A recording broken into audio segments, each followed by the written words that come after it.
A ver, vamos a imaginarnos la escena. Un desfile triunfal. El rey es aclamado, las multitudes están en plena celebración, pero en el momento de su mayor gloria, en lugar de sonreír, el rey se pone a llorar.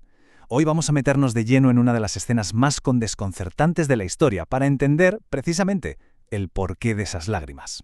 La escena, vamos, es de euforia total. Jesús entra en Jerusalén, la gente grita hosana, agita palmas, parece una victoria en toda regla.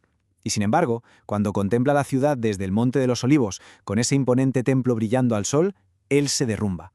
La pregunta clave aquí es, ¿qué estaba viendo él que el resto de la multitud, pues, ni se imaginaba? Y es que la respuesta, la verdad, es escalofriante. Sus lágrimas no eran por la alegría del momento, sino por un futuro terrible que veía con una claridad absoluta. Justo ahí, en medio de todos los vítores, soltó esta profecía tremenda sobre la misma ciudad que lo estaba aclamando, prediciendo su aniquilación total. Venga, vamos a analizar un poco más este momento. A simple vista, la ciudad era una postal de paz. El templo, una auténtica joya de mármol y oro, era el orgullo de la nación, un símbolo del favor de Dios. Pero claro, Jesús veía mucho más allá de esa fachada. Veía una ceguera espiritual, la terquedad de un pueblo que estaba a punto de rechazar su última y más grande oportunidad de salvación. Y ojo, que este final tan trágico no fue algo casual, no fue un capricho del destino, ni mucho menos. Fue, en realidad, la culminación de una historia muy larga y dolorosa de rechazo, una historia de amor divino ignorado que se había extendido durante siglos. Es que si miramos esta cronología, nos damos cuenta de algo que es, increíble: la paciencia infinita de Dios. Pensemos, durante más de 1000 años envió profetas con advertencias, honró el templo con su presencia y finalmente entregó su regalo más valioso, a su propio Hijo. Y a pesar de todo, la respuesta fue una y otra vez la misma: burlas, desprecio y, como colofón, el rechazo de Cristo. Cada gesto de amor fue devuelto con ingratitud. Con ese rechazo final, la suerte de Jerusalén quedó sellada. La advertencia de Jesús no era una amenaza de venganza, no, sencillamente estaba explicando lo que iba a pasar como consecuencia lógica. Y lo que de verdad alucina es la precisión, vamos, casi de cirujano, con la que todo se cumplió apenas 40 años más tarde. Y aquí viene la clave de todo. Jesús no solo predijo la destrucción, es que también dio una señal de escape muy concreta a sus seguidores. Habló de una abominación desoladora. ¿Y eso qué era? Pues bueno, significaba ver los estandartes de los ejércitos romanos, que eran paganos, rodeando la ciudad santa. Esa, y no otra, era la señal inequívoca para huir sin mirar atrás. Y fíjate, la forma en que esto ocurrió es que es alucinante. Los ejércitos romanos, con Cestio Galo al mando, rodearon la ciudad. La señal se había cumplido. Pero entonces, justo cuando la conquista parecía cosa hecha, pasa algo rarísimo. Las legiones se retiran, así, sin una razón clara.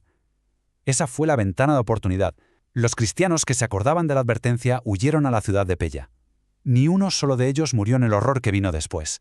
¿Pero qué pasó con los que se quedaron? Pues cuando las legiones romanas volvieron, esta vez con Tito al mando, el asedio fue de una brutalidad que no nos podemos ni imaginar. El hambre llegó a ser tan terrible que se cumplieron las profecías más oscuras que ya estaban en el Antiguo Testamento, hasta el punto de que algunas madres llegaron a cocinar y a comerse a sus propios hijos. Es tremendo. La escala de la catástrofe fue sencillamente apocalíptica. Más de 1 millón de personas murieron, una cifra que cuesta hasta procesar. Los que sobrevivieron fueron vendidos como esclavos o esparcidos por todo el imperio. Y aquel templo magnífico, el corazón de la nación, fue reducido a cenizas, cumpliéndose al pie de la letra la profecía. No quedó piedra sobre piedra. Pero, a ver, todo esto no es solo para que aprendamos historia. No. Según la fuente en la que se basa este análisis, la caída de Jerusalén es en realidad mucho más. Es un símbolo, una advertencia profética que resuena hasta nuestros días. Es que el paralelismo que se plantea es directo y muy potente. El gran pecado de la antigua Jerusalén fue rechazar a Cristo. ¿Vale? Pues se argumenta que el gran pecado del mundo, hoy, es menospreciar la ley de Dios, la base de su gobierno. Y claro, la advertencia es que la consecuencia, pues sigue una lógica muy parecida. Y esta frase es clave para entender la seriedad de todo esto. La idea de fondo no es la de un Dios castigador, un verdugo, es más bien la idea de que cuando se rechazan su gracia y sus leyes una y otra vez, Él, digamos que retira su protección y deja que la humanidad recoja lo que ha sembrado, las consecuencias naturales de sus decisiones. Y todo esto, claro, nos lleva a la pregunta del millón, la que conecta toda esta historia con nosotros hoy. ¿Qué señales se han dado para el futuro y ¿Por qué debería importarnos ahora una historia tan antigua? Pues de la misma manera que hubo una señal clarísima para la destrucción de Jerusalén, la profecía indica que Jesús también proporcionó señales cósmicas para avisar de su segunda venida, conectando así las advertencias del pasado con la necesidad de estar atentos en el presente. Y aquí está el verdadero peligro, ¿no? El eco que resuena a lo largo de la historia.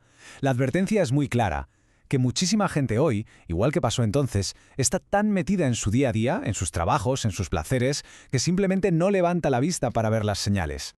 Y así, este relato histórico no termina con una respuesta cerrada, sino con una pregunta que nos interpela directamente. Si una ciudad entera perecía por ignorar una advertencia tan clara, la reflexión es casi obligada. ¿Estamos nosotros prestando atención? ¿Estamos preparados?